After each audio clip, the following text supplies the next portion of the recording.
Dongeng ini berasal dari Pulau Sumba. Delo dan Kasih.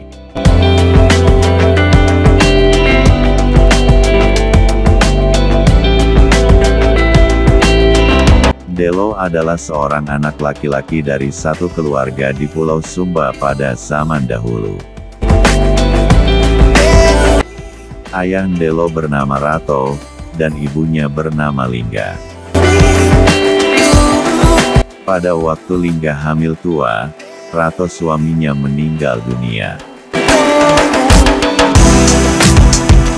Semenjak ayahnya meninggal, Delolah yang menjadi tiang harapan ibunya, dan adiknya yang akan segera lahir.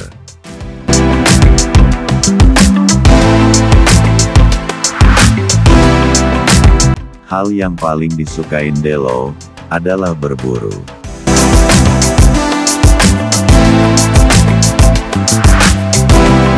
Pada suatu hari, Delo pergi berburu ke hutan.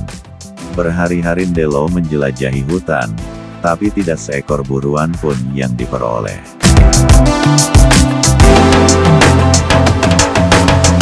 Akhirnya, dengan rasa sedih dan lapar, Delo terpaksa kembali ke rumah dengan tangan hampa.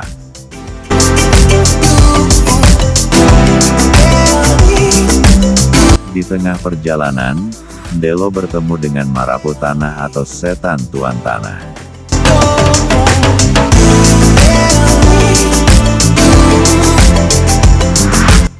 Marapu Tanah tersebut memberitahukan Delo, bahwa ibunya telah bersalin, dan melahirkan seorang anak perempuan yang cantik yang diberi nama Kasih.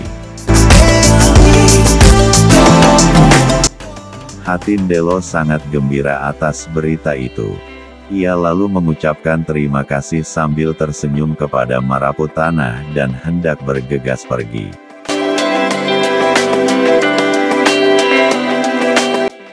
Tapi Marapu Tanah berkata lagi kepadanya, "Sabar sebentar Delo, dengarkan baik-baik. Adikmu Kasih itu adalah anakku, jaga dia baik-baik, dan setelah ia dewasa, baru saya menjemputnya."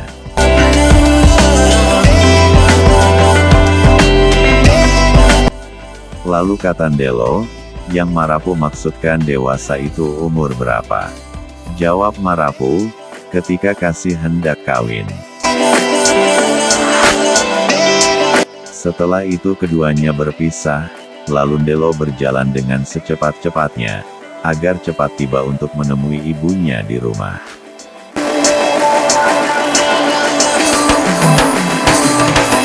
Tidak berapa lama kemudian, Delo tiba di rumah. Ibunya memanggil Delo dari dalam kamar. Katanya, "Delo, Delo. Marilah Delo, lihatlah adik perempuanmu yang baru lahir, ia sangat mungil dan manis."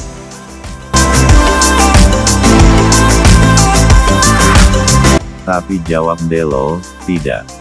Tidak Mama, saya tidak sudi melihatnya. Saya sudah bertemu dengan Marapu Tanah dan saya sudah tahu semuanya. Mama sudah menamai dia Kasih, tapi dia bukan milik kita."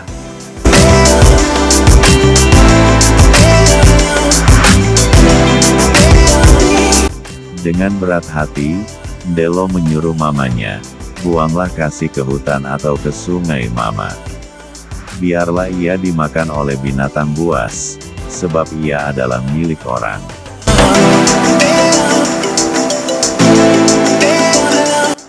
Mendengar itu, ibunya sangat sedih dan marah. Tetapi Delo tetap pada pendiriannya.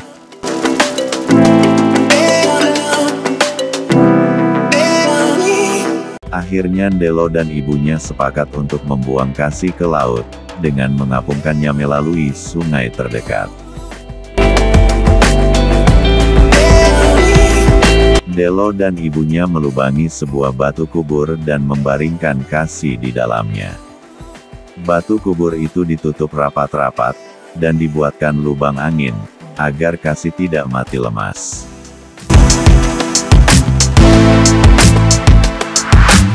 Batu kubur itu lalu dihanyutkan ke sungai, hingga terbawa ke laut. Beberapa hari kemudian batu kubur itu sudah terombang-ambing di tepi pantai sebuah pulau. Penduduk di tepi pantai pulau itu berusaha mendekati batu kubur itu. Tetapi setiap kali ada orang berenang ke arah batu kubur itu semakin menjauh. Demikianlah beberapa orang penduduk mencobanya tetapi tidak ada yang berhasil.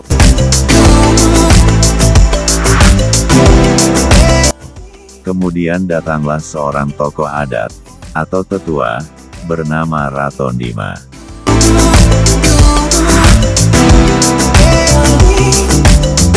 Ratondima berkata kepada batu kubur itu, "Hai batu kubur, jikalau engkau berisi nyawa, merapatlah kemari, dan kami akan meletakkan engkau di tempat yang layak."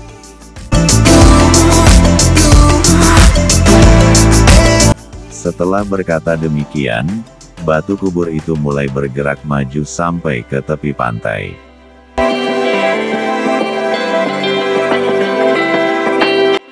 Ratondima meminta tolong kepada penduduk setempat, untuk menggotong batu kubur itu ke rumahnya. Ratondima dan istri serta anak-anaknya menganggap batu kubur itu keramat, sehingga perlu dirawat baik-baik.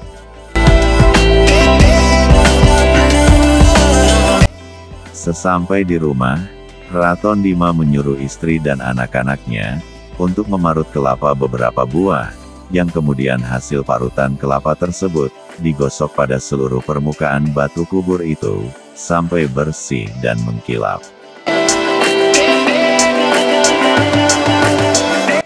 Ketika hari sudah malam, seisi rumah Ratondima beranjak tidur untuk beristirahat. Tetapi waktu tengah malam mereka sangat terkejut, dan terbangun, sebab tiba-tiba terdengar tangisan yang melengking dari dalam batu kubur itu. Lalu Ratondima segera mengambil sebuah kapak, dan membuka tutup batu kubur itu. Ternyata di dalamnya, terbaring seorang bayi perempuan, yang cantik jelita. Bayi ini selanjutnya diangkat menjadi anak Ratondima. Ia dipelihara dengan kasih sayang, hingga tumbuh dewasa sebagai seorang gadis cantik.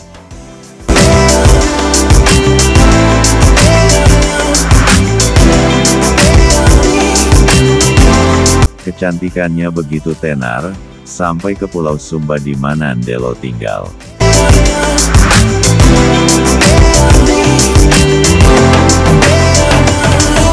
Pada waktu itu Ndelo sudah menjadi seorang pengrajin perak dan emas, yang cukup terkenal.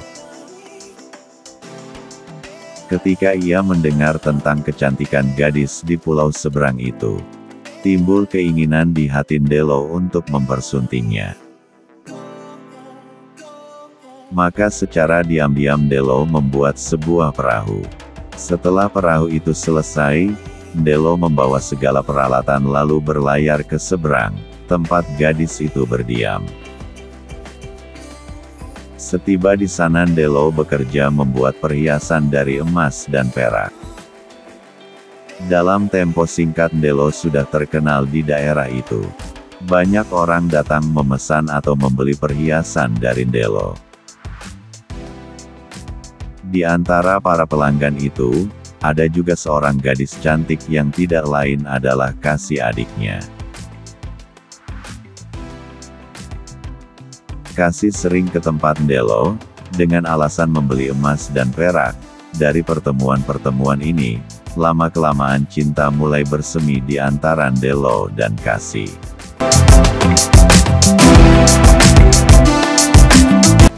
Akhirnya Ndelo memberanikan diri, untuk meminang Kasih pada ayahnya, yaitu Ratondima. Pinangan itu diterima dan pernikahan pun dilangsungkan pada hari yang telah ditentukan. Kini Ndelo dan Kasih menjadi suami istri. Mereka hidup semakin rukun dan bahagia, karena telah dikaruniai 2 orang anak, seorang putra dan seorang putri.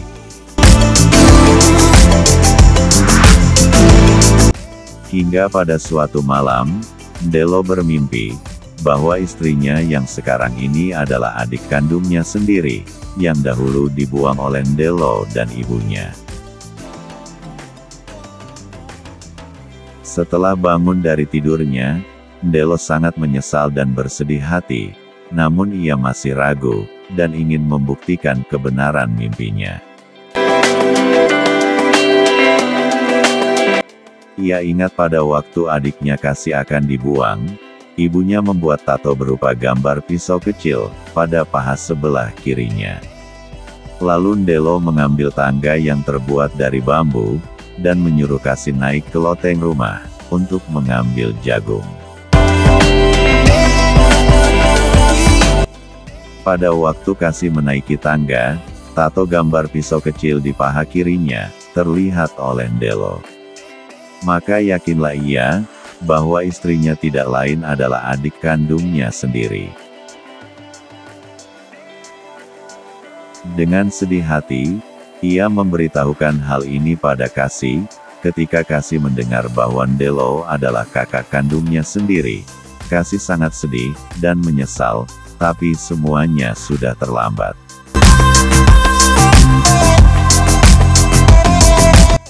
Mereka lalu berdoa, menyerahkan kedua anaknya pada pemeliharaan Yang Maha Kuasa.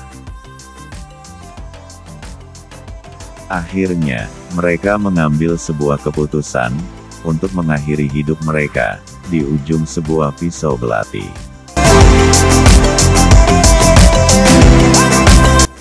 Demikianlah kisah Ndelo dan Kasih. Kisah ini hanyalah suatu dongeng.